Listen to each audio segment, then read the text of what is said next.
Why does this country have so many more deaths, accidental deaths, suicide deaths, homicides by gun than the other countries? There's one reason. We have more guns per capita than anybody else does. There is on the order of 4 times as many defensive gun uses by victims as there are criminal uses by offenders. The gun in the home is 21 times more likely to be used against you and a family member than it is to protect you from an intruder. Self-defense with a gun is almost perfectly effective, and relative to other forms of self-protection, it's more effective. 2 to 3 people are killed with a gun accidentally every day, oftentimes young children. People who use guns for self-protection have, basically one result. They come out of it okay. The bad guy doesn't take their gun away from them, and they don't get injured or lose property. Welcome to this first debate of the 3rd season of the Soho Forum, and thank you all for making our first 2 seasons such a success and making a 3rd season possible. We're at the Subculture Theater in downtown Manhattan. We're not only being videoed by Reason, we're also being videoed by C-SPAN, so if you ask a question, you will be immortalized. I'm Gene Epstein, director of the Soho Forum, and tonight's resolution reads, our first compound sentence for a resolution, not too complicated to follow, I believe. While laws that restrict gun ownership would reduce crimes perpetrated by criminals, that benefit would be more than offset by the foregone opportunities for defensive gun use by victims of crime. Now, you'll see on the walls here the Wi-Fi so that you can go into sohovote.com. Many of you are familiar with it. Take out your cell phones, go into sohovote.com where you'll see the resolution, and you can vote yes, no, or undecided. When we finish the debate, as many of you know, according to Oxford-style voting, you will vote once again yes, no, or undecided. This program was written for us by a friend of my stepson's who works on the driverless car in Silicon Valley. He assured me that the only way for your vote to be registered is if you vote once each time. If you vote once and you don't vote the second time, you're not registered. Vote the second time and don't vote the first, not registered. You can't vote more than once. He said it was easy enough to write this program. It's foolproof and very good, and the tally, of course, is practically immediate. So again, please vote. While laws that restrict gun ownership would reduce crimes perpetrated by criminals, that benefit would be more than offset by the foregone opportunities for defensive gun use by victims of crime. Now, again, a general announcement that I made last month. For the first time ever, and not to be repeated for a long time, the Soho Forum will not be held next month, in this theater at the Soho Forum, at the Subculture Theater here. It will be held at the Gerald Lynch Theater at John Jay College at 10th Avenue and 59th Street. That has 3 times the capacity of this hall. And we're renting it because it will be a debate about socialism. And we know that there are a lot of socialists in Manhattan, and the Bronx, Queens, and Staten Island, who would like to come. Alexandria Ocasio-Cortez, if anybody know her, tell her 10 free tickets for her and her entourage if she'd like to come. And we think it's fairly easy to fill a hall of 600, certainly with our own following, and as well with all the socialists we can possibly sell tickets to. The resolution will be, socialism is more effective than capitalism in bringing prosperity and freedom to the masses. That resolution will be defended by Bhaskar Sankara, the editor and publisher of Jacobin Magazine and an officer of Democratic Socialists of America, New York City. The person taking the negative side of the resolution will be me. And we will, of course, have a guest moderator. So I want all of you to come, however you feel about socialism and capitalism. I think you'll be interested to hear a clash about this fundamental issue. I will say that I think the argument I'm going to make about capitalism versus socialism could be an argument that even you have never heard, very probably an argument that Bhaskar has never heard. Especially. Well, we are, as I said, sponsored by Reason, the Reason Foundation. They do our videos, they handle our bills, they do a lot for us. They also, my God, what happened to the magazines? We were distributing magazines and we brought them. So we will be distributing Reason magazines, and I want to bring Nick Gillespie to the stage briefly. Nick, are you in the theater and ready to come to the mic to talk about Reason magazine, and the special subject that the magazine is about? Take it away, Nick. Sorry. Thank you so much, Gene. Thank you, everybody, for coming. Please make sure to look for the issues and take them. And if you're already a subscriber, give them to somebody who hates freedom, free minds and free markets. Give them something to think about. I will only say very briefly, we are 50 years old this year. Reason Magazine was founded in 1968, and on November 3rd in Los Angeles, we're going to be celebrating our 50th anniversary with a huge party. Please go to Reason.com and look at what we're offering and think about coming out to LA. I know it's a long trip from the Subculture Theater in NoHo, but it'll definitely be worth the time. So thank you all, and thank you, Gene, and looking forward to a great debate tonight. In fact, as an extra added attraction, on November 1st in LA, there will be a Soho Forum debate. We're working on a good one. So for a brief shining moment in November, the Soho Forum will be bi-coastal. So if you want to come out early for that November 1st debate, soon to be announced, that will be held as well. Well, at almost every Soho Forum, we have a warm-up act. And this time, we have the return of the great Dave Smith, host, A Part of the Problem. Dave, please come to the stage and tell us how not to be part of the problem. Thank you. Am I good? Hello. Is that on? Yeah? Sound good? All right. Another round of applause for Gene Epstein, everybody. Reason Magazine. I'm thrilled to be back. I love these events. They're always a lot of fun. I'm looking forward to this one. I'm looking forward to the next one when Gene debates. We're filling a hall with 600 socialists. What could go wrong? That sounds like a great plan, according to history. Am I the only one who feels like we might be walking into an Antifa trap on that next one? Because I'm just going to walk right in and catch a bike lock over the head. But luckily, I'll have my gun on me. Am I right? I'm just kidding. I mean, I like guns, but I'm a New York City Jew. I've never been close to one, so I like other people to carry them near me. Guns, what a great topic for a debate. A little outdated, if you ask me. I'm more of a plastic straw guy, but I guess we could still talk about guns. It's kind of 2012, if you ask me, but plastic straws, that's what we need to ban. That's the real problem. Do you know how many people die because of plastic straws every year? None. But do you know how many people could potentially die because of plastic straws? Billions. So just something to think about on your way home later on today. I'm fairly disappointed in all of you guys. This is, you could have been voting today, and instead you came here. You had a chance to put what's-her-name from Sex and the City into the governor's mansion, and you blew it by coming to this event. Did you see all of the people out telling you to vote today? They're like on every corner. There's someone like, it's election day. Are you voting in the primary? Nothing's ever made me more furious in my life. Like, are they actually wasting taxpayer dollars with someone on the corner to tell me to go vote? Is that how terrible things are?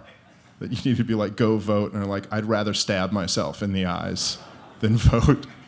It's like, oh, do I get a choice between a corporatist Democrat and a socialist? Let me think about this all day. And then I was like, someone just on the corner right here asked me, he was like, are you going to vote today? And I just said, I'm going to the Soho Forum, and kept walking. He had no idea what I was talking about, but I felt pretty satisfied inside. And really, that's all that matters when it comes down to it. Guns. I'll be honest, I'm always like a little bit too radical for whatever the resolution of the debate is. Like, the resolution is like, even though, what is it, that guns would reduce crime from criminals, and I'm already like, you blew it right there. That's way too much of a concession for me.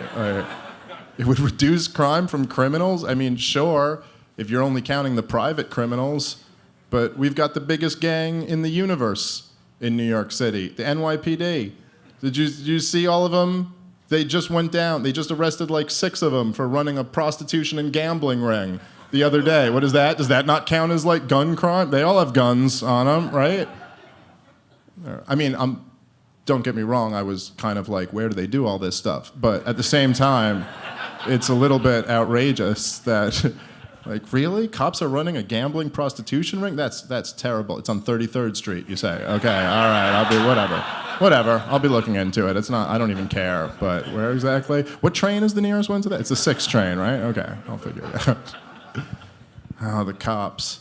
That's what they never count when they talk about criminals, right? They never talk about the cops, but if it was any other group going around with guns that were just like kidnapping and harassing people, we'd probably be like, we have a pretty big gang problem here in New York. But if they're wearing a blue uniform and a badge, everyone's like, oh, that's just what you got to deal with, you know? I hate the cops. Unless there's any cops here, in which case I totally love cops. I don't know, I was just joking around, comedian telling jokes. You're doing a great job. But if there's no cops here, I hate them. I can't stand them. My friend, he's like he was like a left-wing guy, and he used to go out and like protest the cops. Like before Black Lives Matter got completely insane, he used to go on those things. And like I remember he said once to me, he was like, you know, the thing about the cops that's infuriating is that they work for us. And I remember just laughing, and I was like, no, they don't. That's the dumbest shit I've ever heard in my entire life. They don't work for us. And he was like, no, but you know, the way the system works, they're supposed to work for us. Like we pay our tax dollars and that pays their salary. So they work for us. And I was like, yeah, but you're leaving out a crucial element of that equation. You don't choose to pay your tax dollars. You fucking have to. Someone doesn't work for you if you have to pay them. Someone only works for you if you choose to pay them. That would be like if someone mugged you and then you were like, I guess that guy works for me now. I mean, I'm paying his salary after all, so look at that. I wasn't even planning on hiring a new employee today, but look at that.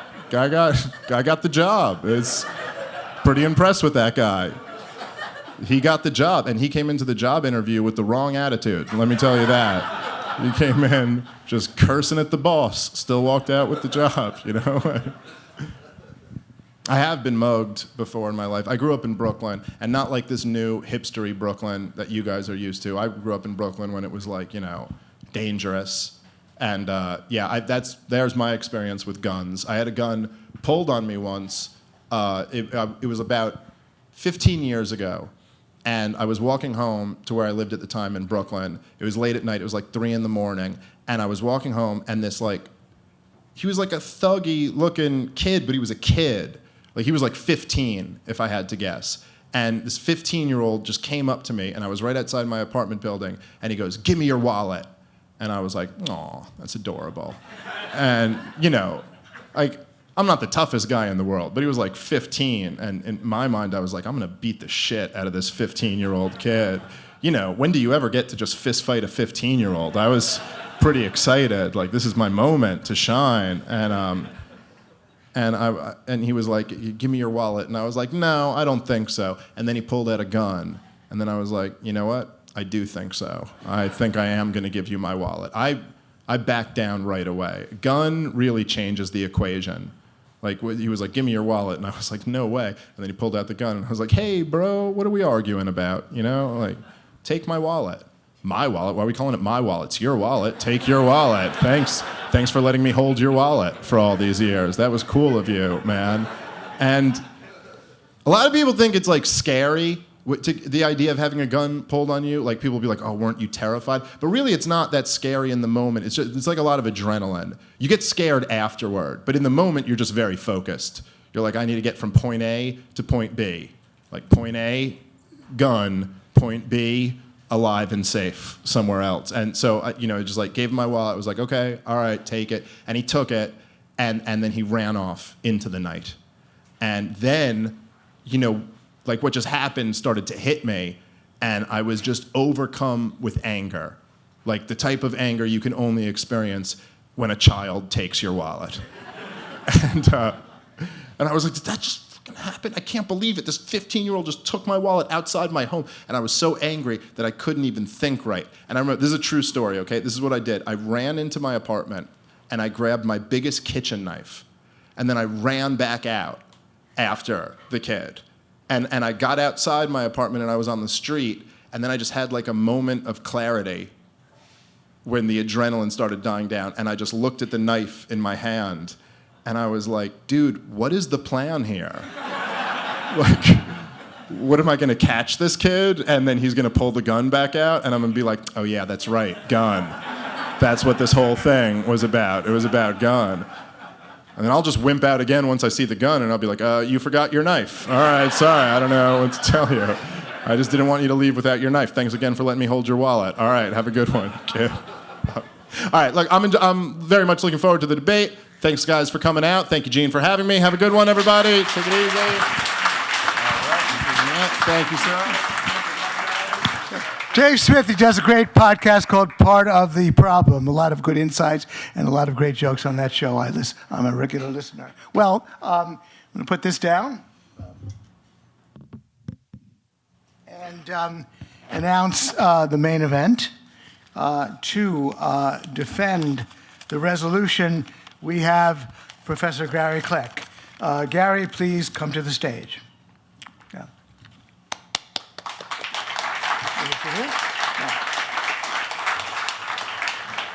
Taking the negative on the resolution, we have Professor Paul Helmke. Paul, please come to the stage. Brett, please close the voting. Thank you. We have closed the voting, the initial vote. And now, Gary, you are there to defend the resolution about guns. We've read it a couple of times. Please come to the podium and defend the resolution. Thank you, Gene. And I'm happy the voting was done before you got a chance to get a good look at me. All right, the proposition really has 2 points. And I only want to make 2 points. Number one, if you actually banned guns, it's going to primarily affect non-criminals. And that's the non-controversial part of what I'll have to say. And secondly, there's a harm in taking guns away from good guys, which is where the controversy enters in. First of all, let's define what we mean by a prohibitionist gun control law. By definition, it means you're trying to take guns away from everybody. Theoretically, legally speaking, it applies to everyone equally, criminals and non-criminals alike. But in practice, that's not going to be the case. The NRA may have been a little over the top when they said when guns are outlawed, only outlaws will have guns. But a more moderate way of phrasing the same basic idea is if you tell everybody they can't have guns, the people likeliest to obey the law that says you can't have guns are the law-abiding. I mean, it's true by definition. It's not really a controversial point. So what that implies is you will proportionally reduce the share of non-criminals who have guns, whose only involvement in crime would be as victims, than it would be the proportional drop in gun ownership among criminals. It's just because the compliance with the law will be higher among non-criminals than criminals.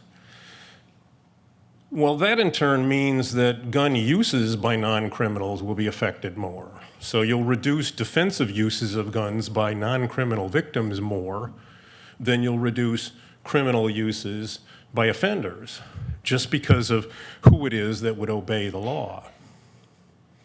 So if you're really pro-control and you favor banning guns, you don't really care about taking guns away from non-criminals.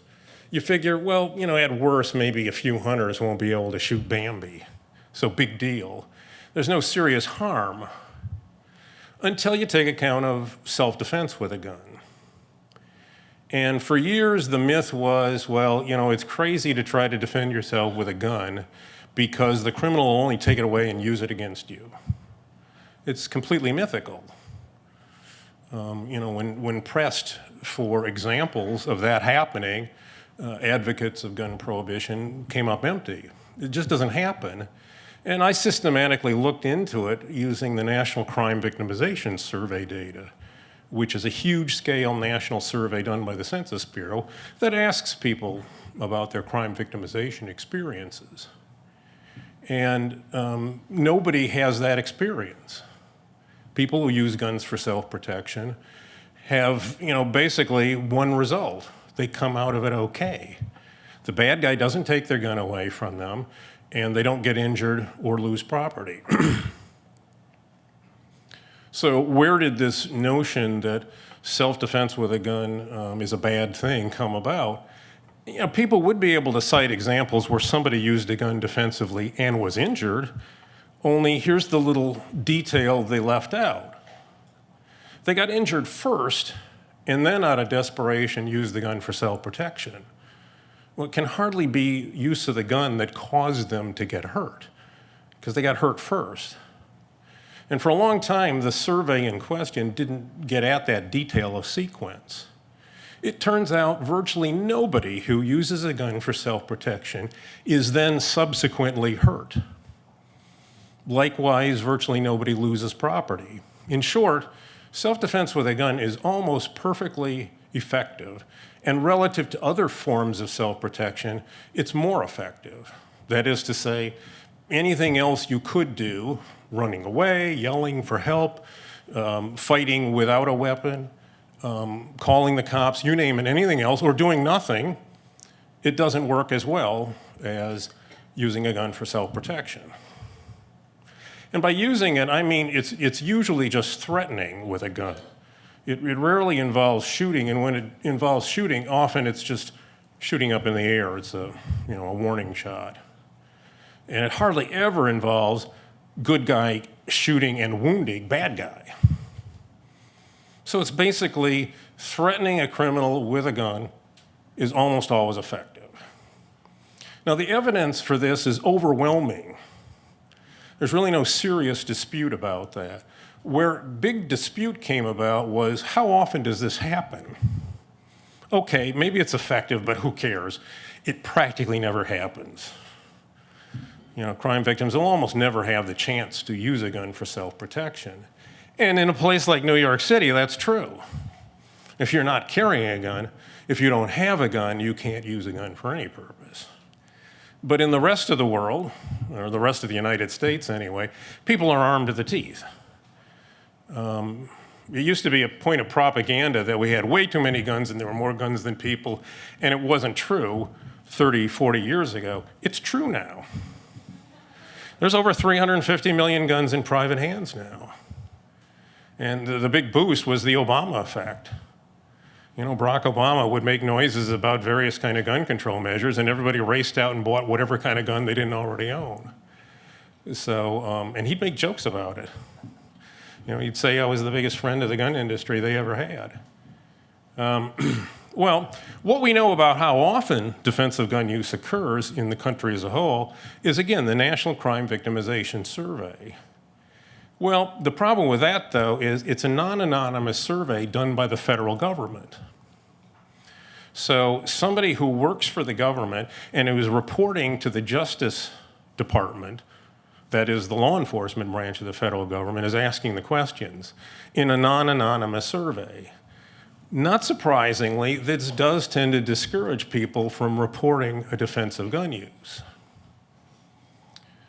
So we unfortunately have to use other sources of information, and there have now been over 20 national surveys that have asked the question, have you used a gun for self-protection?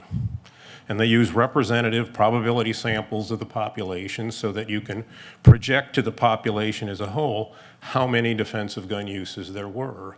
The estimates range from 1 to 3 million. Huge numbers. And to put that in perspective, most years there are fewer than 500,000 crimes in which the offender used a gun. So there's on the order of 4 times as many defensive gun uses by victims as there are criminal uses by offenders. So now combine that with original premise I started with, which is if you ban guns for everybody, in theory, the way it works out in practice is you'll reduce defensive gun uses proportionally, defensive gun uses by non-criminals, more than you'll reduce criminal uses by crime offenders. And so you've got guns that are used for self-protection huge numbers of times and that are used very, very effectively to reduce injury. If you get rid of all that defensive gun use, the implication is those people who would have used a gun but now can't are more likely to be injured. You would therefore have more injuries, mostly non-fatal, but some fatal, as a result of denying guns to people who could have used them effectively for self-protection. So I'll reserve the rest of my time to Paul. He'll need it.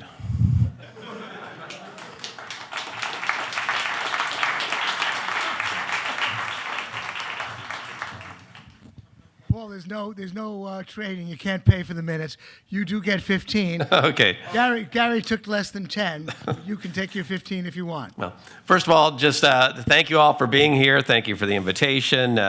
It's been 10 years since I debated Gary. We had a 3-on-3 debate where I debated Gary, John Lott, and Steve Halbrook, a lawyer for the NRA. This is my second time with Gene. In one of his debates, I debated John Lott 2.5 years ago, I think it was, at your former venue. And always enjoy having the chance to discuss this issue. I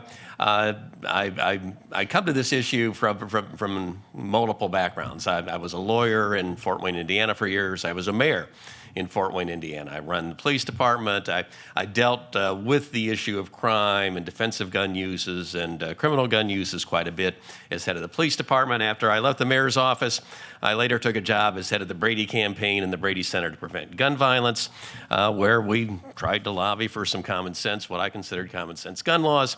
And now I'm a professor at Indiana University in Bloomington, Indiana.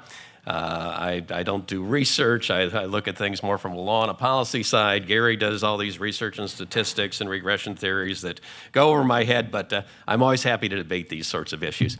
This issue is a complicated issue. It's a complicated proposition. Gary's treating it as sort of prohibitionist, and one of the versions of the resolution was prohibitionism. I think the final one that Gene announced was while laws that restrict, not prohibit gun ownership would reduce crimes, the benefit would be more than offset by the defensive gun uses.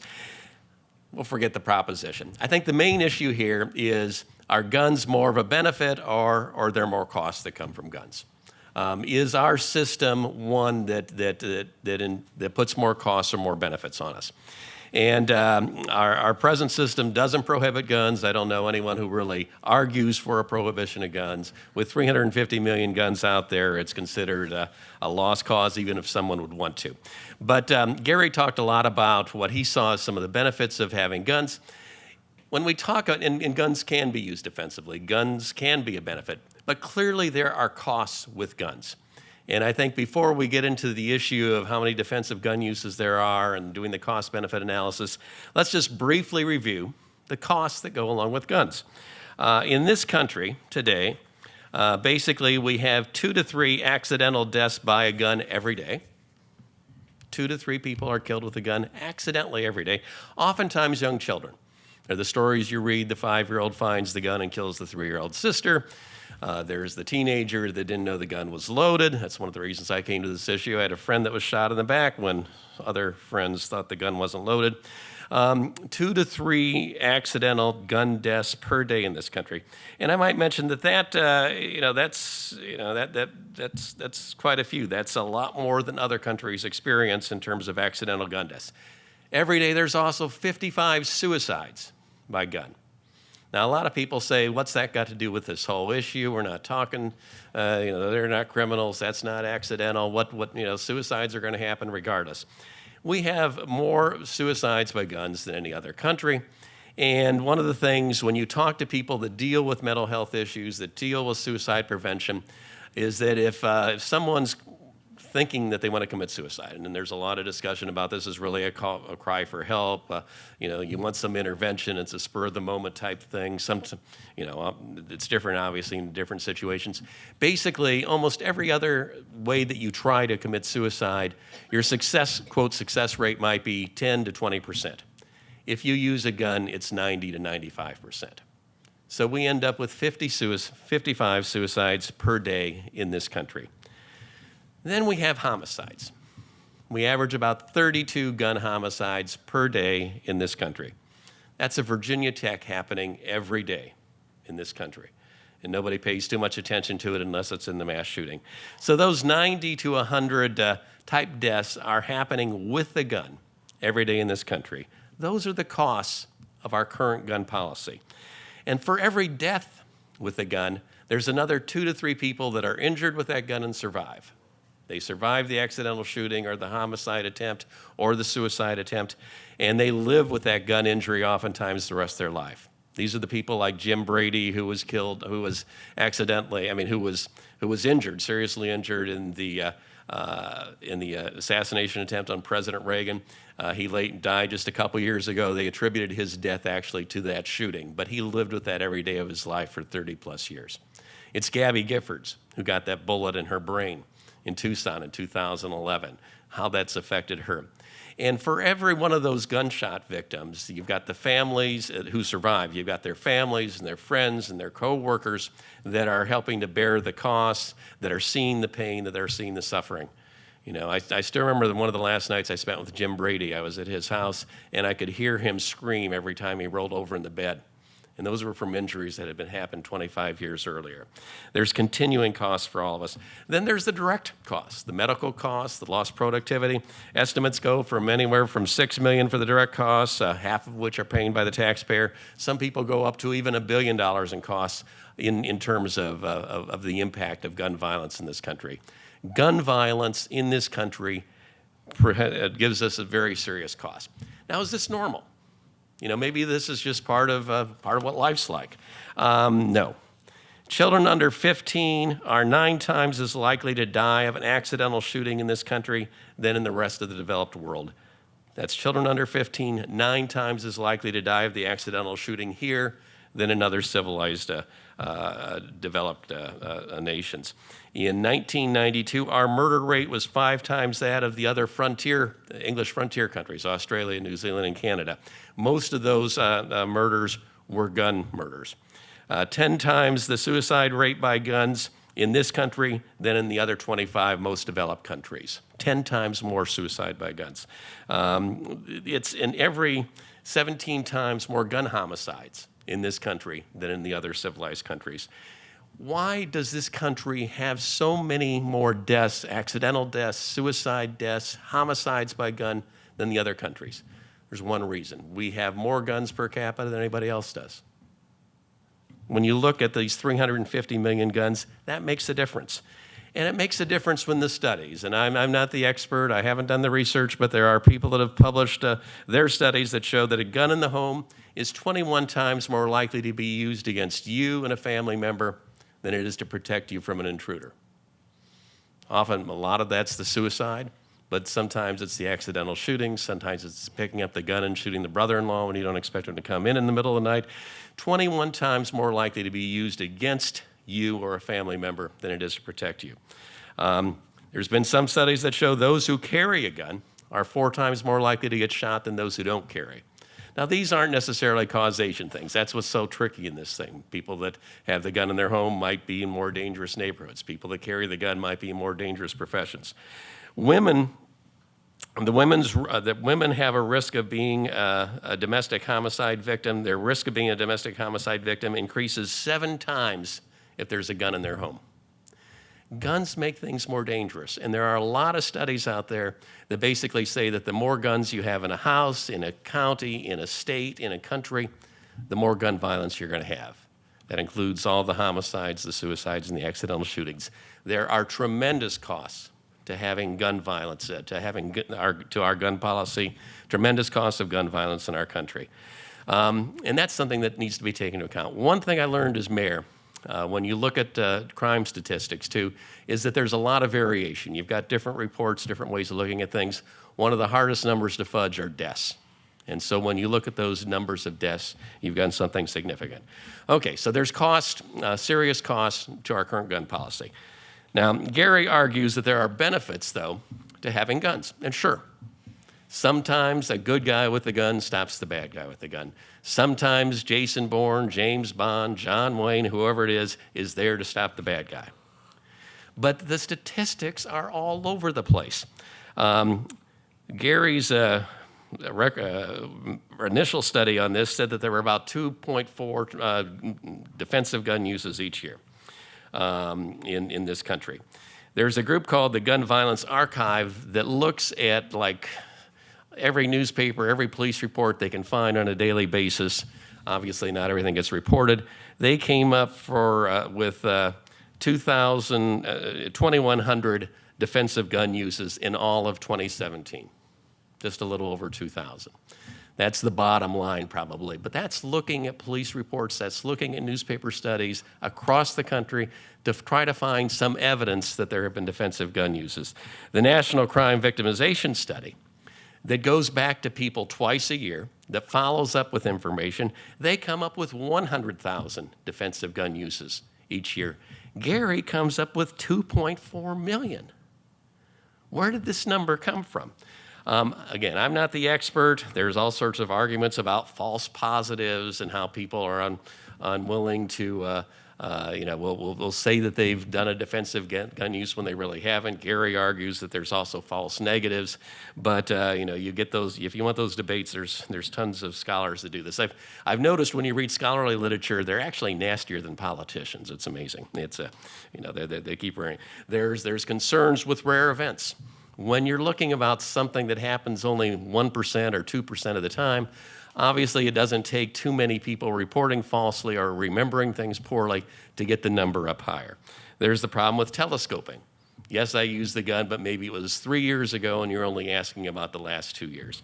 The National Crime Victimization Study tries to correct for those things by going back to the same people and following up with the same questions.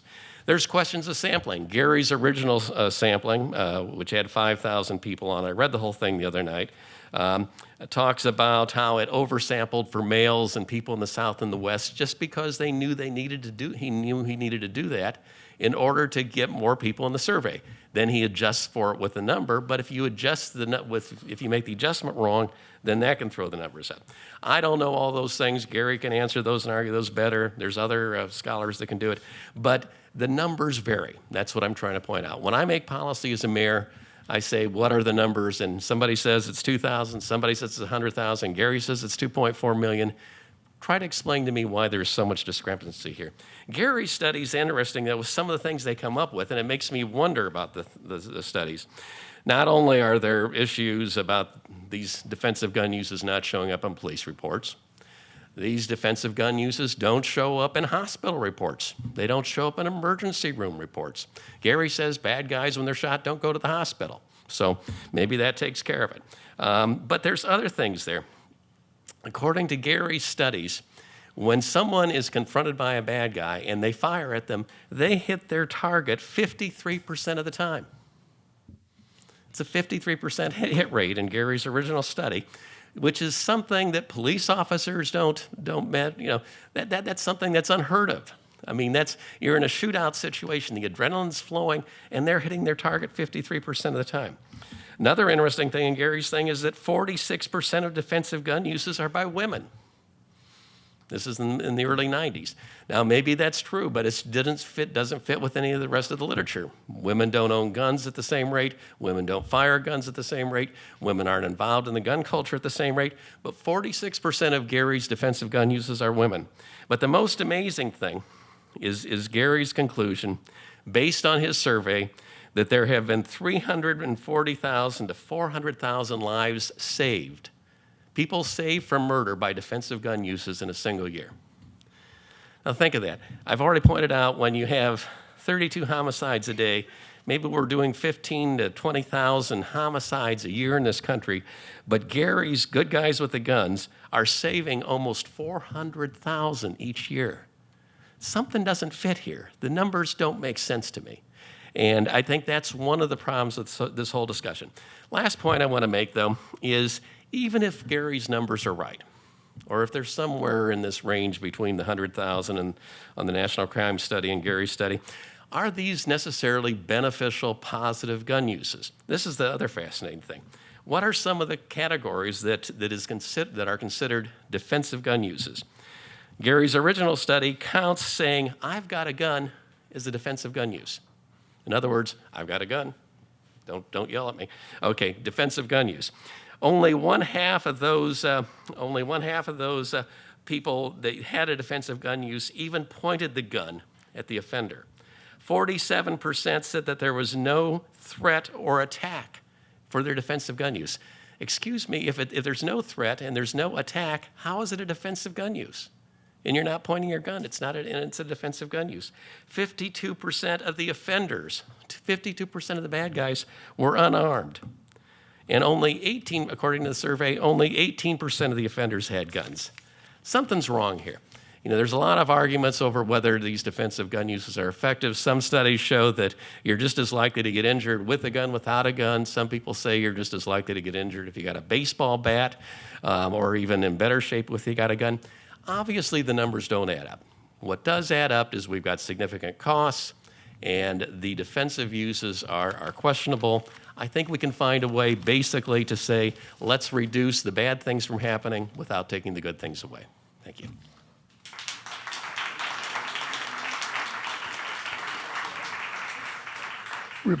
Gary, rebuttal, you can get up at the podium if you want. For the rebuttal, I recommend that. No, okay, son. First of all, we need to make clear that the term prohibitionist covers a lot of ground. No, of course, the Brady Campaign, which Paul used to head, is not advocating a complete ban on all firearms. That would be pointless. I mean, it's a political impossibility. However, the organization has favored a ban on handguns. In fact, they did this openly until the 70s, and then they kind of did it covertly thereafter. For example, they filed an amicus curiae brief on behalf of Washington, D.C.'s handgun ban when it was challenged and ultimately ruled unconstitutional. They were saying, we need to preserve this handgun ban. If that's not favoring banning handguns, if that's not favoring handgun prohibition, I don't know what is. Well, that was ruled unconstitutional. You couldn't favor that anymore, so they now favor banning so-called assault weapons, which are not military weapons. They can fire like machine guns. They're just ordinary, wildly popular guns owned almost overwhelmingly by non-criminals and used for non-criminal purposes that fire one shot at a time. And they favor banning those. They also favor banning magazines that hold more than 10 rounds, again, which are not used by mass killers to boost the casualty count in mass shootings.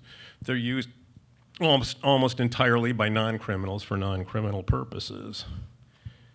Paul refers to the fatality rates for suicides being many times higher for attempts with guns than for other attempts, as if we ought to compare guns with the entire set of all other suicide methods, as if people would be as likely to substitute the least lethal methods of suicide if they couldn't get a gun and put the gun to their head and pull the trigger. That's implausible.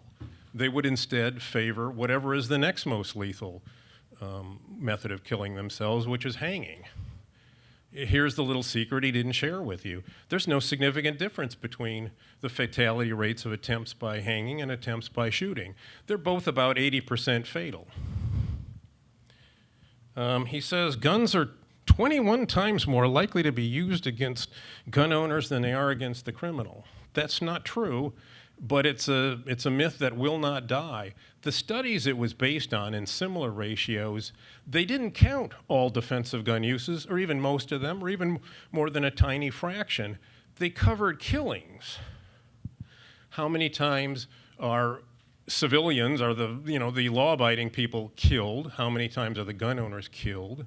And how many criminals did they kill? As if the point of having a gun for self-protection is to pile up bodies on your doorstep. That's not the point. The point is to save lives, to prevent injury. And you can't count up the number of lives saved or injuries prevented. So that ratio has absolutely no relevance at all. It's basically a cost-benefit ratio in which you counted up the cost and didn't count up any of the benefit.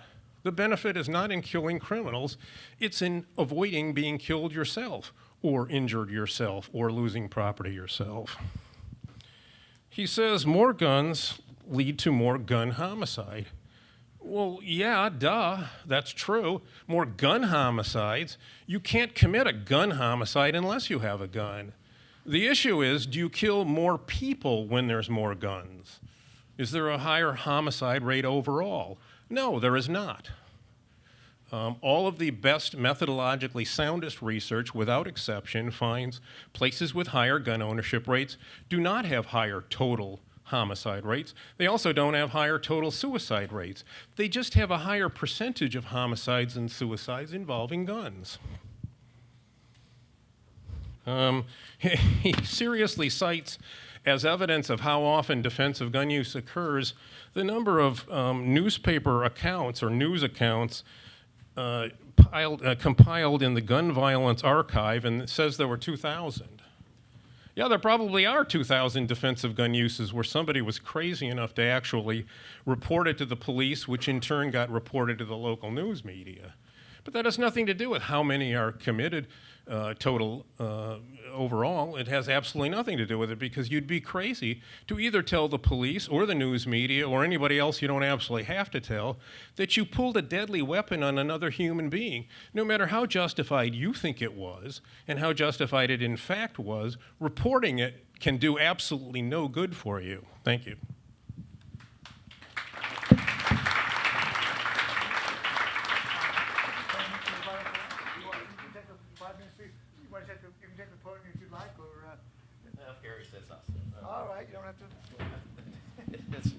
Or is it easier to see if you stand or? Okay. The first, and again, it's we're getting into a lot of topics here. There are a number of studies that show opposite of what Gary says, and these are from other academics, and Gary gets into long arguments in journals and magazine articles with these other academics who basically say that Gary's not right, that his methodology's not right, that actually when you look at many of these studies, that there are more, not only do we have more homicides in this country and more gun homicides, generally they show that our homicide rates are so much larger because of the guns, that if you take the guns out of it, we're the same level of rapes, we're the same level of robberies, we're the same level of burglaries, but we are out of whack in terms of total homicides, and that is driven by the fact that we have such high rates of gun homicides, and that's driven by the fact that we have guns. So yes, if you don't have guns, you're not going to have as many gun homicides, but we are so much worse than the rest of the developed world because we have so many of these guns. And that holds true for the accidental deaths, that holds true accidental gun deaths, that holds true for the gun suicides, that holds true for these other things. A lot of times in the suicides, again, people are looking for a cry for help. And maybe there's some methods like hanging that are close to guns, but most people don't go to that trouble. Most people are trying pills, most people are trying knives. Those are the things that end up at the 10%, at the 20% level. In terms of gun bans, again, when I was at Brady, we supported Washington, D.C. But whenever I was asked, I was said, when I was mayor of Fort Wayne, would I have pushed for a gun ban? I said no. I don't think they're effective, but I said if the people of Washington, D.C. feel this is going to be effective, then they should make that decision. And they made that decision in the mid-1970s. They thought that maybe some of their surrounding states and communities would do the same thing. They didn't. It was easy to get from Virginia. It was easy to get from Maryland into D.C., so it was pretty ineffective. It actually did reduce the number of suicides in D.C. after it went into effect, and actually there's some evidence that it reduced the number of homicides in D.C. for a period of time. But I told people if they disagreed with it, they ought to run for mayor of D.C. or for city council in D.C. Instead, they decided to have the court intervene and have the court get involved in the study. By the time it came up to the city of McDonald versus the city of Chicago case, Brady took a neutral stance on that brief because we felt that the court's decision in Heller, the D.C. case, was one that the court wasn't going to say there's going to be one set of rules for D.C. and another set of rules for every other city in the country.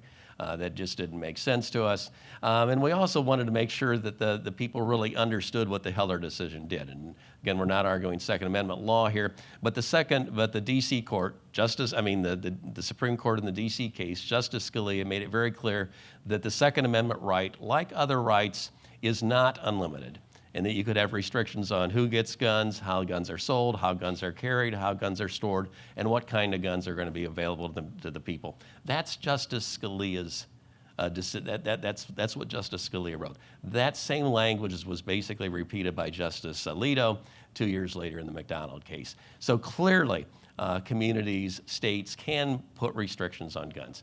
And I think that's the real issue here. What sort of things can we do to try to make it harder for dangerous people to get guns?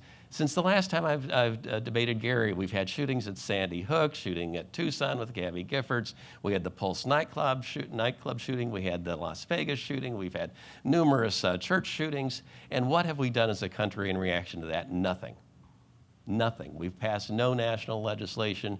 A few executive orders that President Obama tried after Sandy Hook have been rescinded since that time. We've done nothing as a country, and we still have problems here. And I don't think that makes sense to me. There are things we can do, and Gary admits it in some of his articles. Background checks aren't going to stop people from having good defensive gun uses. I don't think Gary showed any defensive gun uses with semi-automatic assault, so-called assault rifles, the AR-15s. Those aren't used for defensive purposes. If we have some background checks, if we have some restrictions on weapons, the Gabby Gifford shooter was stopped when he was going to change his magazine clip. If he'd had a smaller magazine clip, he might not have killed that little girl, might have shot less people. The Sandy Hook kids, some of them got away when he went to change his high-capacity magazine. Those sorts of things do make a difference. I think as a country we should look at some common-sense restrictions that make it harder for dangerous people to get guns, that stress that there are risks and responsibilities as well as rights that go along with guns, and that are not going to take away the chance for people to have good defensive gun uses if they need it. We're going to the Q&A section. There might be moderator's prerogative to ask a couple of questions, which I plan to do. But first, at any time, you can ask a question of each other. Do you, Gary or Paul, want to ask the other a question at this moment? Or you want to pass for the moment on that? Sure, I'll ask a couple of questions. Okay, go ahead. Number one, as to the Brady campaign's attitude towards Washington's handgun ban, they did write an amicus curiae brief, but did that say absolutely nothing about whether or not the Brady campaign thought that this was an effective way of controlling violence? Is that your position now, that the brief did not advocate this would be a good idea from a standpoint of policy? The brief addressed the legal issues, the Second Amendment issues, which is what legal briefs do. They don't discuss the policy implications of it. We indicated that we thought that the Second Amendment, because it had that prefatory clause that says a well-regulated militia being necessary to the security of a free state, language that somehow disappears from the NRA building and many of the Second Amendment discussions, because that it dealt with a collective right, somehow connected to a militia. That was the main argument in a legal brief. Policy arguments are made by city councils and mayors and by Congress. We were discussing the legal issues in the brief. And most of the briefs, I don't think on any side really went into the effectiveness. Justice Breyer in his dissent did try to look at an interest balancing thing, brought up a number of those things, and there are people that brought those issues up as to the amount of gun violence in our community. But the crucial issue in front of the court in Heller was not the policy decision, it was what does the Second Amendment mean? I think the court got it wrong, but I think they've allowed for most of the common sense gun restrictions that most states want to do. Okay, the second question was, you say that somewhere in my article about how many defensive gun uses there were, that I said defensive gun use saved 400,000 lives. Yeah. Is this really something I said, or is this something you're kind of reading into it? Well, I was reading it at 12:30 at night, so it. There you go. But on I've actually got the page number here. On page 177 of the article that was published in 1995 with Gertz in the Journal of Criminology, which I think is the first main one that had your survey. On page where did I get my? When I write this at that late at night, it gets okay. Page 177. 15.7% of the respondents believed that they saved a life with their defensive gun use, and then you said that would calculate to 340,000 to 400,000 saved lives, and then you say it's impossible to know that this is true. There you go. But that's well, it's. I mean, basically, you were saying you couldn't believe your own numbers. And then at the end of your article, what you did is you basically said, I can't believe my respondents, so I'm only going to believe, and then you let me just, you said that you said even if they're not telling the truth, if only 10% of them are telling the truth, that would translate to 40,000 saved lives, which is more than the number of gun deaths in a year, and that therefore defensive gun use has made sense. So you had a very long discussion on this on page 177. Right, which included the follow-up remarks, which you've snipped out of the quote or paraphrase or whatever you want to call that. Well, this is which you're relying that I stress, on. These are just what people think. Yeah, it's just their perceptions, and I stressed you can't know that they would have saved a life. And they're lost a life if they didn't use guns. But you. So in short, I did not in any way, shape, or form. But your study say that defensive gun use saved 400,000 lives. That's just something you made up. Okay, but you say that there's 2.5 million defensive gun uses. That's it's true. Parroted by all sorts of politicians. They don't include the other thing too, that maybe these people don't really do anything with this, since half of the people aren't even saying that they've got a gun. They're that's actually segues into the question I want to put to you, Gary, having to do with Paul's challenge. He said specifically, let's assume for the moment that your 2 million ballpark 1 to 2 million estimate is true. Okay, but what is the nature of this defensive gun use? He then broke it down and said, it's not really what you and I would think of as defensive gun use.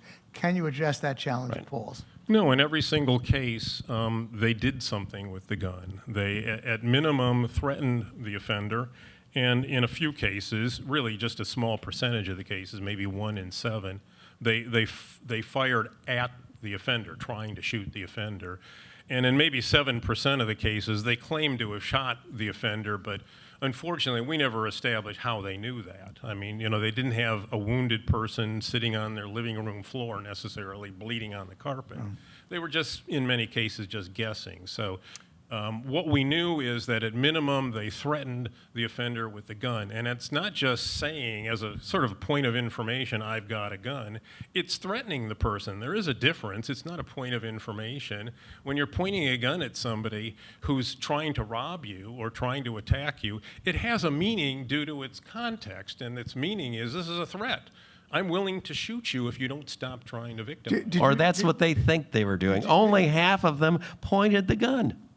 You say in your survey that you count I've got a gun as being a defensive gun use without even showing it. It's a verbal threat. Okay. If you're trying to say that they're not all dramatic and they don't all involve attempts to physically assault the other person, absolutely. I said that from the get-go. Okay. But you seem to think there's no value in people merely threatening an offender, and then it causes them to not attack them. No, there's value in it. I concede there are good defensive gun uses, but when somehow your 2.4 to 2.5 million defensive gun uses has become locked into the consciousness of the gun rights arguments in this country, and it turns out that a lot of this is just macho, I've got a gun, get away, or, even though only 18% of you have a gun, you better get out of there because maybe half of your respondents think they pointed the gun at the person. We're talking about something different. I mean, when I think about defensive gun use, I'm thinking about someone who's got a gun, shows the gun, maybe points the gun, not necessarily shoots the gun. Brandishing does count. But half of your people didn't even point the gun at the person. I think we're living in a bit of a dream world here. And again, we're only talking about 222 respondents that admitted that these were the defensive gun uses. You do so then realize you're getting that- down to the 111 who said they pointed the gun. Then you're getting down to the 40 or 30 that actually, had an attack going on. We're talking about pretty small numbers here. You do realize as a lawyer that if somebody verbally threatens another person with violence, that is an assault. And if it's a criminal assault when a bad guy does it for bad purposes, why is it in your mind it's magically translated into not a real threat? Not unless he actually points the gun, but verbally threatening to shoot somebody, that doesn't count in your mind. No, clearly that's a threat, but I'm just, I think we're mixing different things. And people have taken your 2.4 million figure and translated it into they need their AK-47 to be able to shoot back when the gang is invading their house, to all of a sudden I saw somebody trespassing, so I said, I've got a gun, get out of my backyard. Paul, my question to you is, let's say it is a $500,000 to $1 million. Let's cut it down. $500,000 to $1 million. Let's set it at $750,000 of defensive gun uses that you, Paul Helmke, would say is legitimately a defensive gun use. You seem to have said you don't rule that out. No. No. But if you don't rule it out, if it's $750,000 and it's reasonable defensive gun uses, isn't that very considerably weighing in the balance in your view? If you believe that number, which you haven't. Well, I'm approaching this issue as, yes, guns can be used for beneficial purposes, and Gary's outlined some of those. But also, guns can be used for very negative purposes, and I tried to outline those. And I'm not taking a prohibitionist approach. I'm saying, let's do more background checks. Let's get some of these things, like some of the semi-automatic assault rifles and the high-capacity magazines, and perhaps treat those closer to how we treat machine guns than how we treat hunting rifles. Right. You mean let's prohibit them? Let's go after gun trafficking and do some things that are going to make it harder for dangerous people to get guns and stress the risks and the responsibilities of gun ownership, and then maybe we end up ahead, but instead we do nothing as a group. Before we open up the questions, just the final question thrown to you, Gary. Is there any legal restriction on gun use that you support? Any at all? Yeah, since at least going back as far as the early 90s, so over a quarter of a century ago, I've advocated what today has become known as universal background check. Good. I'm all in favor of keeping guns away from bad guys, precisely because that's not a prohibitionist measure. It's not like we're not going to let anybody, criminal or non-criminal, have a semi-automatic weapon because it kind of looks like a machine gun, when we know perfectly well what that means is mostly disarming non-criminals. But a background check, it only prevents guns from going in the hands of people who can't pass the background check, which is convicted criminals, people with a record of mental illness, and so on, alcoholics, drug addicts, and so forth. And so it's the non-prohibitionist character that makes it a good idea, because it will only reduce bad uses of guns and won't reduce the defensive. And that's the main legislative priority that the Brady campaign's had over the last 10, 20, 25 years since the Brady bill was passed. And that's something that we can't get Congress to adopt. And we need more people like Gary Kleck and others to stand up and say that makes sense. Questions from the audience now. Do we have anybody out there? It's a little dark. Please phrase your question as a question. Take it away. Sure. Mr. Mayor, what kind of restrictions or regulations would you propose or you think would help with the suicides or the domestic situations types of shootings, and what kind of data is there that they would actually help decrease those numbers? It's going to, obviously laws aren't going to take care of all, or even close to these problems. It's more the gun culture and the idea that having a gun in your home is going to protect you all the time, and not realizing that that gun is going to cause problems. I've told the story before. When I was mayor, I get a call one night. One of my police officers is married to, he's my labor relations director at the time. He's married to another police officer. They keep a loaded handgun on their nightstand because it's a dangerous world out there and they're policing their train. They have a domestic quarrel. She's dead. That's what happens. Guns just have a lot of bad consequences to them. One of the things, some people propose waiting periods that might get someone who's just got a quick, all is lost. I need to commit suicide, and it'll stop there. So that might stop someone else. I think a lot of it just deals with let's stress the responsibilities. Let's stress the risks that go with guns. Let's realize that these can be misused. Instead, we've got an attitude in this country that anyone should pretty much have any gun, anytime, any place. Comment from you, Gary, to the question? No? No comment, Gary? No? Okay. Yeah. Next question. I did a quick search after your comment about the number of accidental gun shootings per day. And it turns out in 2016 there were about 37,000 accidental deaths resulting from automobiles. If I think I do the division right, that's about 100 a day. I'm not going to ask you why you don't advocate more common sense automobile regulation. What I want to ask you is, your use of anecdotes are tragic and heart-wrenching. Why do gun control advocates have to rely on data like that, much of which has been discredited by people like Gary, in order to make your argument? Why can't you look at the same data and make the same argument with valid, useful data? Okay. Let me talk about cars just real quickly, just because it comes up all the time. We register cars, so we know who the owner is. We license the drivers and have tests on that. I think registration of guns and licensing of gun owners might make some sense. When we find out that that a driver is misusing alcohol or drugs, we take their license away from them. We test to see if they know what they're doing when they're driving a car. When we find out that cars are unsafe, we start requiring things like airbags and seat belts and get rid of the pintos that explode type things. We have done a lot to reduce car violence by looking at both the people that drive the car and the cars themselves. That's a good approach to take. That's a public health approach toward things. Guns, I'd like to take the same approach toward. Let's figure out a public health model and figuring out what we can do. Part of the problem is it's tough to find good research. For a long time, and maybe this is changing, for a long time, basically Congress had riders on some bills that made it almost impossible, or at least conveyed the message that the CDC, the National Institute of Health, could not do the research. So people had to research on their own, and then then the research becomes suspect. I'd like to see more research done on this, and if the data takes us someplace, let's do it. The one thing that is pretty clear is the number of deaths that are occurring. That's data that's incontrovertible. That's one of the most solid things. That's not based on survey. That's, maybe they can fudge some numbers. That's what I'm relying on. I'm relying on the number of people that are killed with guns each day, and then you try to figure out where did the gun come from. Are there things that could have been done? All of that is hard to research, by the way, too, because Congress has also made it hard to trace where guns come from. You can find out where a single gun comes from, but you can't get information on whether that gun store is sold on the other guns used in crimes. We make it almost impossible to get the data. We do that so that way you can't develop a policy prescription that deals with guns. Comment, Gary, on that? Well, Paul admits to an advocacy of registration, and there's a difference between registering cars and registering guns, and the difference is nobody's seriously advocating banning cars.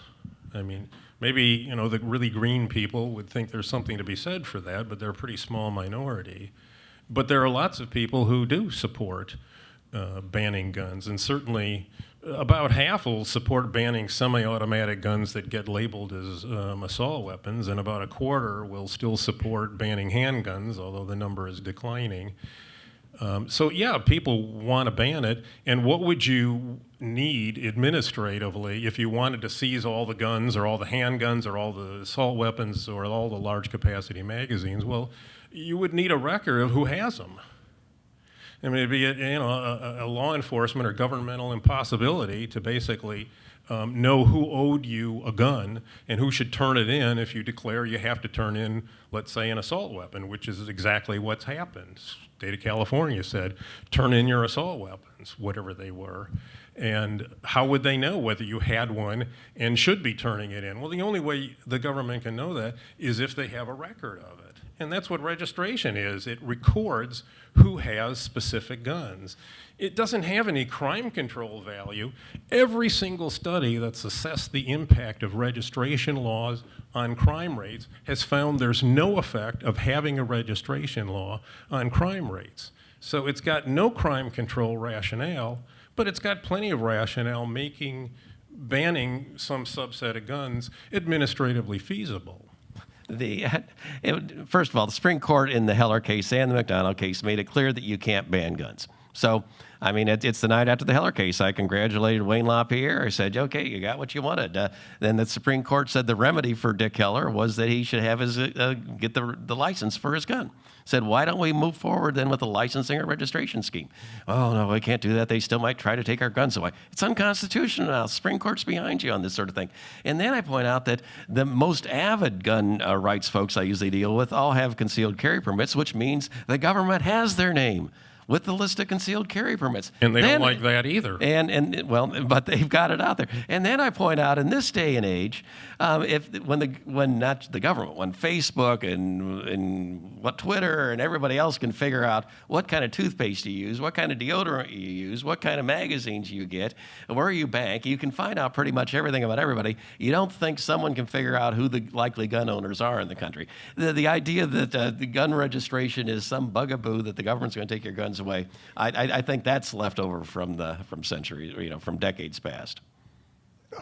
We want to make just a brief comment? So as a lawyer, you think that kind of information that's sort of floating around on the internet would be enough for a court to issue a search warrant to look for a gun? They're not going to do that because you can't have gun bans constitutionally now. I'm pretty sure a registration form by the government would be a pretty good basis for probable cause to make a search. Next question. Somewhat related to the registration question, but more generally for the entire restriction question, what do you think the effectiveness of any of these laws are going to be in the face of 3D printed guns and CNC milled? The question about printed guns. I tell you, seemingly everybody wants to ask you a question, Paul. But why don't you answer that question first, and then Paul, you can comment. No, it's Paul. Can you answer the question first, Gary? Okay. Just change your format, Paul. Okay. You can go. Yeah. I wish I knew more about it, but it's one of those things where, first of all, the cat's already out of the bag, or the horse is out of the corral, or whatever the euphemism is.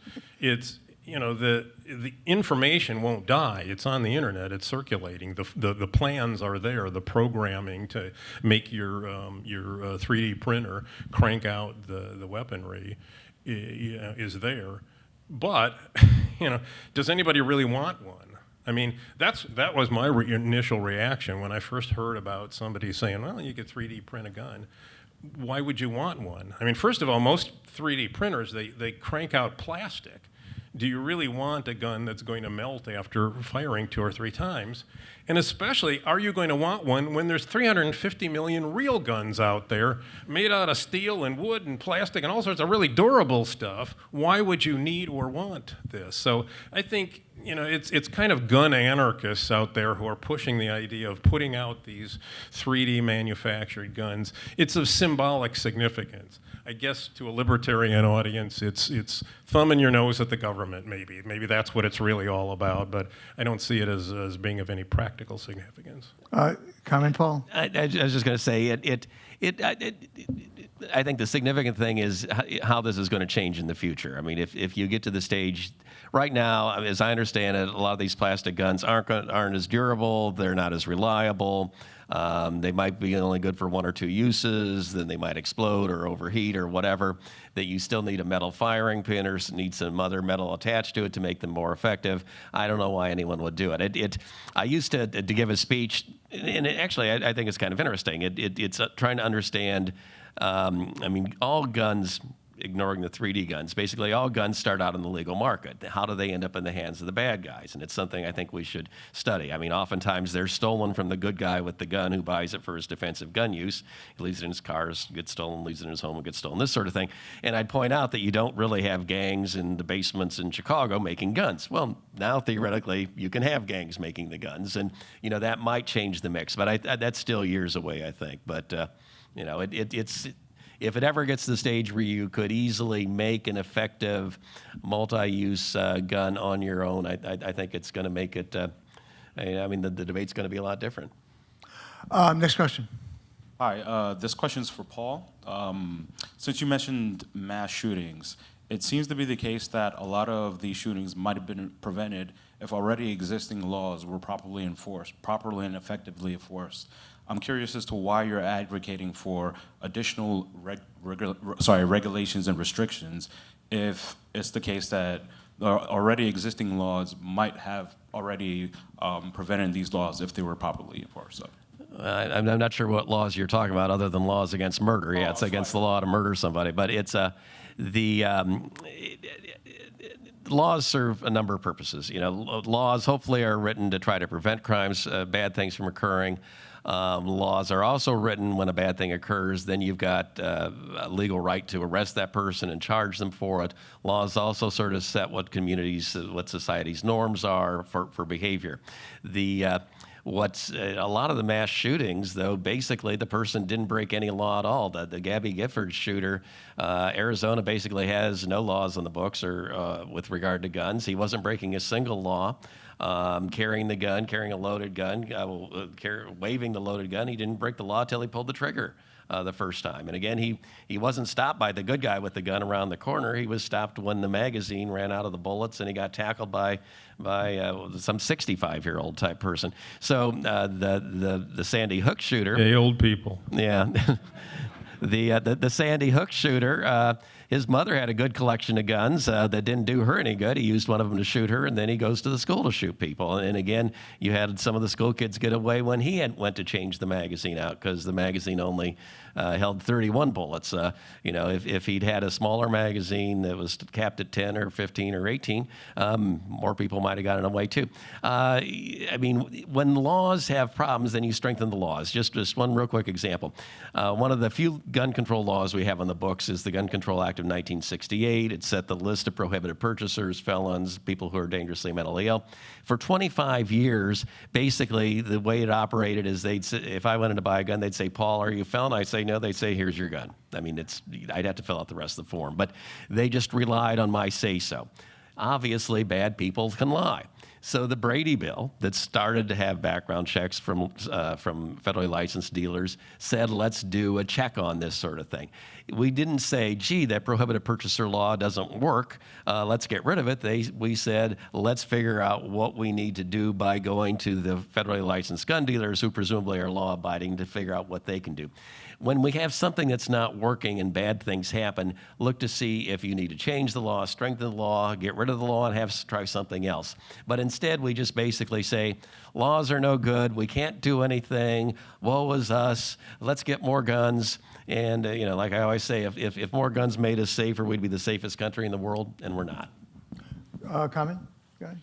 Yeah, the one specific gun control measure that Paul mentions that the Brady Campaign and other gun control organizations mentioned is a ban on large capacity magazines. The idea being that if these mass shooters had magazines that held no more than 10 rounds, which is the usual cutoff for these bans, then they'd hurt fewer people. So the argument, it's a subtle one, but it's, well, there's no real difference between a guy who has 30 rounds in 3 separate magazines, each holding 10 rounds, versus a guy who has a single 30-round magazine. It's not the difference in rounds that matters. It's the fact that the guy who has only 10-round magazines, he has to reload more often. So that's why Paul keeps citing that one example of Gabrielle Giffords. Somebody tackled the shooter while he was reloading. The problem is, we don't really know that's what happened.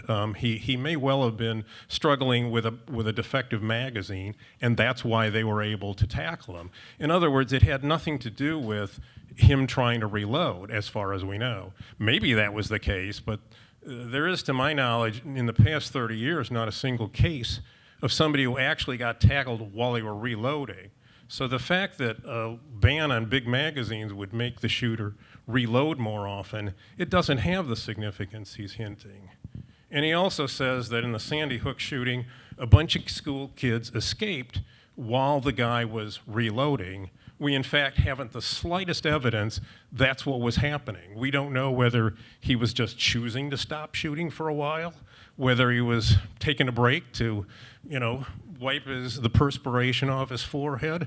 We have no idea. There's no evidence whatsoever that his reloading efforts had absolutely anything to do with those kids escaping. Next question. Thank you. Paul, you mentioned that you mentioned a lot of the school shootings as an example, like Sandy Hook, and you said, we didn't have a good guy with a gun stopping the shootings. You also earlier compared U.S. statistics to, and I quote, other civilized countries. So my question is, would you then support a law that would actually repeal the law that didn't allow a good guy with a gun to stop the shootings because of the guaranteed victim or the Gun-Free School Zones Act, which is why we couldn't have a good guy with a gun stopping shootings? And could you also define what a civilized country is, since you compare the United States to other civilized countries? And I meant developed countries, and I tried to clarify that when I was speaking. And it's generally they look at 25 and other industrialized countries when they're doing these comparisons. The other comparison was to like Canada, New Zealand, and Australia, because they had sort of the frontier settlement background that we had. I don't, if I have no objection to schools hiring school resource officers, bringing in police officers to deal with when there's a threat, to deal with the possibility of a threat, to deal with the school shootings. I'm opposed to having teachers given the responsibility of doing this. My wife was a teacher for 37 years. It was tough enough to keep your purse secure, much less a gun secure in the classroom. I've talked to people that have been shot and injured at Virginia Tech and in other school shooting situations. And some of these people were people that were familiar with guns, had used guns, knew guns, and they've indicated that the gun would have done nothing for them, would have only made them an earlier target in situations. It's, if we're going to have, if there's a threat someplace, get someone who's trained to handle that threat to that place to deal with it. That's how you handle these situations. There's, you're never going to have a perfect situation. Again, we're always hoping that the hero's there someplace, but in real life, that's hard to have. Adding more guns to the situation just ends up usually having more things go wrong. Has anyone here been in a school when there's been a school shooting? I guess not.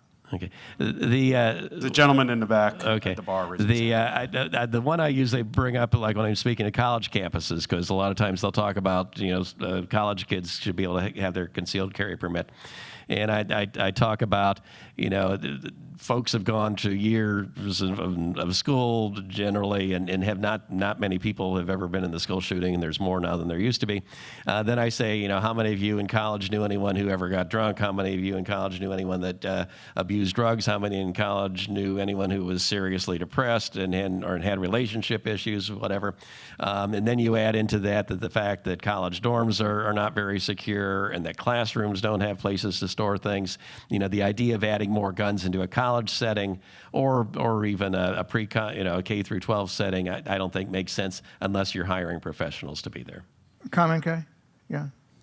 Yeah, Paul argues that the reason why you can't have authorized teachers or security officers with guns in a school is because you can't secure the gun. If you can't secure a purse, how can you secure a gun? There's a simple device called a trigger lock, which it just goes behind the trigger and it makes it utterly impossible to fire the gun, whether you're a kid in a classroom or anybody else. If you're not the authorized user who doesn't have a key to stick in that lock, you're not going to be able to use it. To my knowledge, in 40 years of research, I've never heard of a single documented case where somebody defeated a trigger lock and then did harm with the gun, where an unauthorized user got a hold of the gun and disengaged the trigger lock.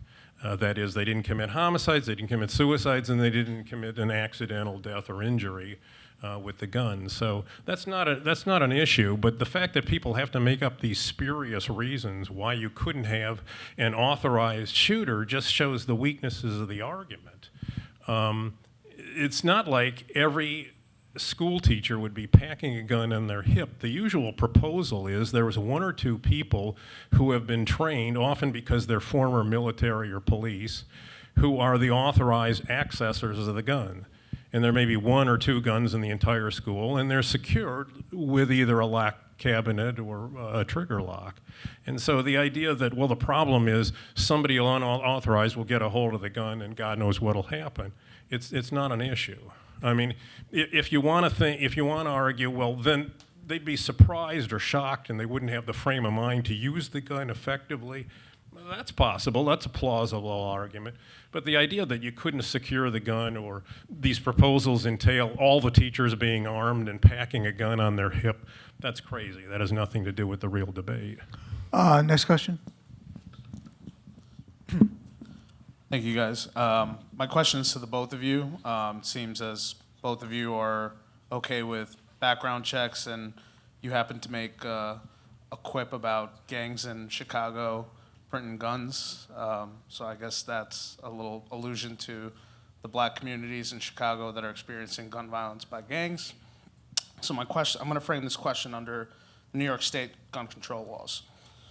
So in New York State, you have to put up $700 registration fee to get a permit. You need 7 pieces of seven pieces of ID outside of your municipal ID to get a permit. And apparently asking for ID for voting is racist. So imagine 7 pieces of ID. You can get denied for your gun permit if you were convicted of a single felony in your previous life. Before, applying for that permit, and you could still get denied. So, it seems to me that these sort of laws these gun control laws in New York really only affect communities of color, because most legal gun owners in New York are white. So, I would like to know, would either of you guys be in support of repealing New York's racist gun laws? Thank you for the question. This will have to be the last question. Gary, why don't you go first with that question, and then Paul, and then we'll have the summation. Yeah. Well, unfortunately, it doesn't apply just to racial minorities. It applies to everybody. It's almost impossible for a middle-class white person to get a permit in the city of New York. And it's the city more than the rest of the state of New York. And the questioner did accurately portray just how very difficult it is. Furthermore, it can be denied on totally subjective grounds. Somebody in the police department can say, I don't think this person has a reasonable basis or sufficient reasonable basis to get a permit. And there's no specific criteria that are articulated in the law. It can be a completely arbitrary subjective judgment. And yes, when you have that kind of discretion, anybody who happens to be personally racially biased, or for that matter, gender biased, can easily let those biases influence that subjective judgment, which is quite different from the standard background check where it's cut and dried. You either have a criminal conviction or you don't. If you do, you can't get the gun, the permit, whatever. And if you're clean, then you can go ahead and get it. But New York City's laws are remarkably subjective. Comment, Paul? And just first of all, anyone who has a felony, regardless of how long ago it is banned. It cannot buy a gun, much less get a permit to carry. That's federal law. So that's one of the things that goes back to the Gun Control Act of 1968. The Supreme Court has not yet ruled on the issue of whether there's a constitutional right to carry a gun outside of your house. Both the Heller case and the McDonald case said you had a right to have a gun in your home for self-defense. So we're not really getting into the constitutional issues. I've generally, and I don't know the details of New York's carry laws, I generally support may issue states rather than shall issue states, where the sheriff or the police chief can have a chance to deny someone, because oftentimes they're going to have information that might not be a formal disqualifier for buying a gun, but they'll know that they've responded to 25 domestic arguments at that place, or they've got neighbors that know that say drugs are being sold there, or they have arrested this person 5 or 6 times, but don't have it might be on a misdemeanor charge that involves violence, but not enough to make them bar them for carrying. I do think that the way to counteract subjective discrimination would be to have some sort of an appeal process for those things, and that doesn't bother me. But generally, I trust the sheriffs and the police chiefs to have a better sense of who should be able to carry loaded guns in public and therefore endanger the rest of us, and I think that's a good way to go. Thank you, Paul. Summations. You have 5 minutes to summarize. You can take the podium, or you can do it from the chair. Prefer to do it from the chair. Go ahead. I'm still lazy. Still going to do it from the chair.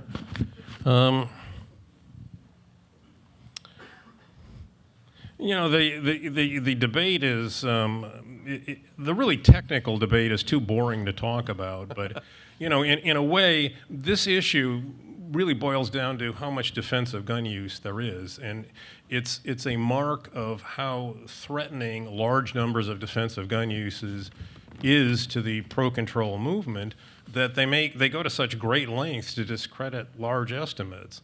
Paul seriously suggests that you can count up defensive gun uses by counting up how many news articles there are about them.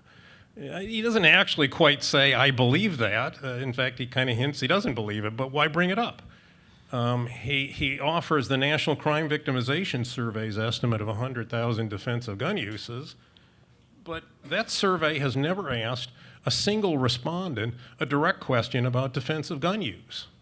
They're only counting up how many people kind of volunteer the information that they pointed a deadly weapon at another human being. And not surprisingly, in a government-run, government-sponsored survey, which is not anonymous, where they know where you live and your telephone number and name and so on, people are not really inclined to volunteer that information. That survey has nothing to say in this debate.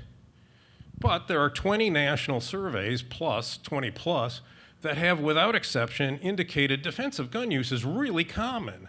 And why is this surprising?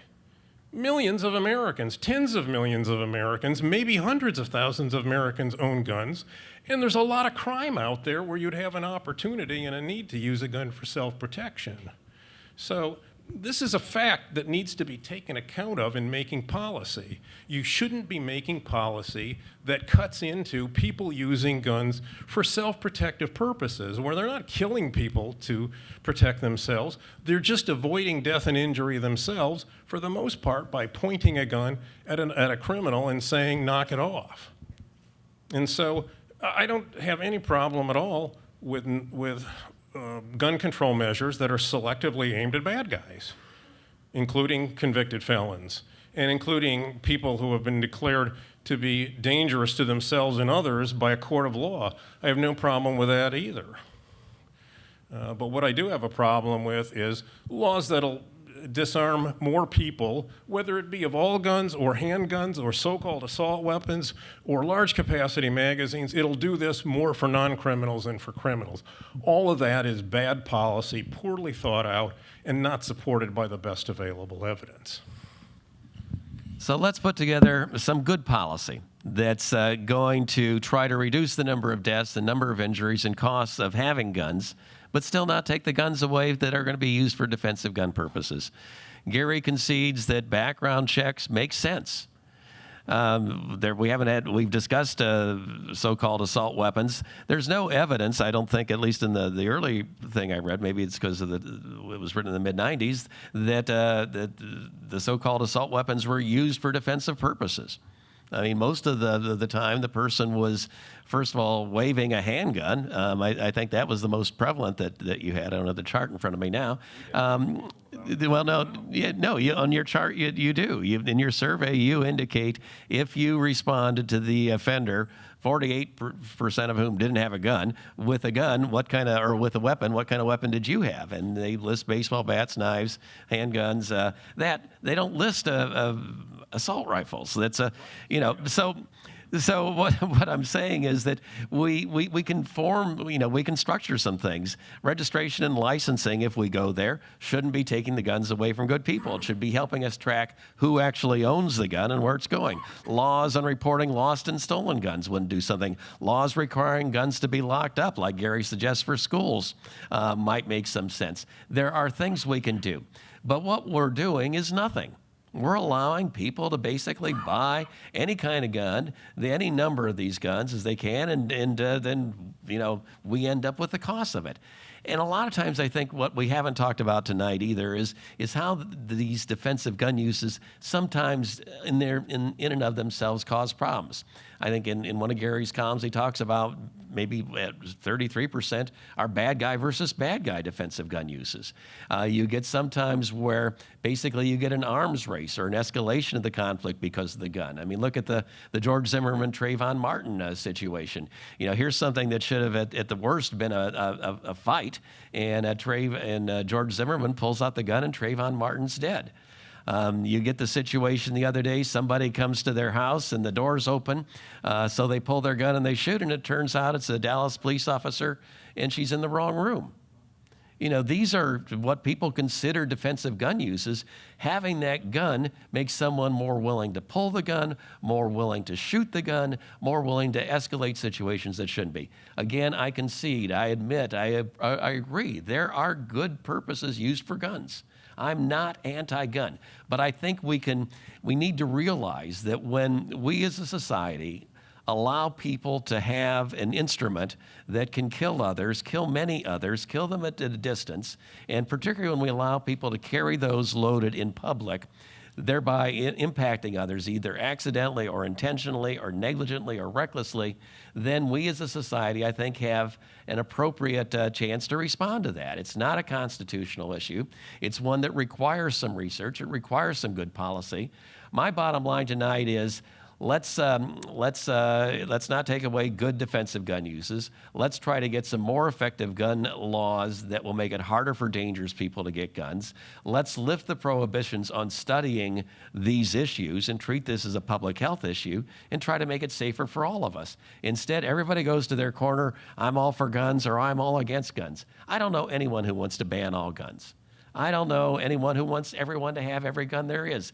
There should be plenty of room for middle ground here. Let's decide which people should be restricted. Right now, we restrict felons, dangerously mentally ill, and some others. Let's see if some violent misdemeanors should be put in that category, and maybe some tax cheat felons should be taken off of that category. You can look at who gets guns. Let's look at the types of guns. Right now, we restrict machine guns, fully automatic. We've done that since the mid-1930s. Been effective. You don't see machine guns used in bank robberies anymore. Let's decide if semi-automatics ought to be treated more like machine guns or create new rules for them. Let's go through those categories. Where should guns be excluded? Who should be able to carry a gun? What kind of guns should be out there? Those are the sorts of things that the Supreme Court says are constitutionally permissible. Those are things that could be effective. Those are things that should be studied. This shouldn't be the hot button issue that we make it out to. Gary and I shouldn't have to come back 10 years from now having the same argument that we had 10 years ago. Thank you for being here. Okay. Brett, you ready to bring the results? Yeah. Okay. Please bring them up.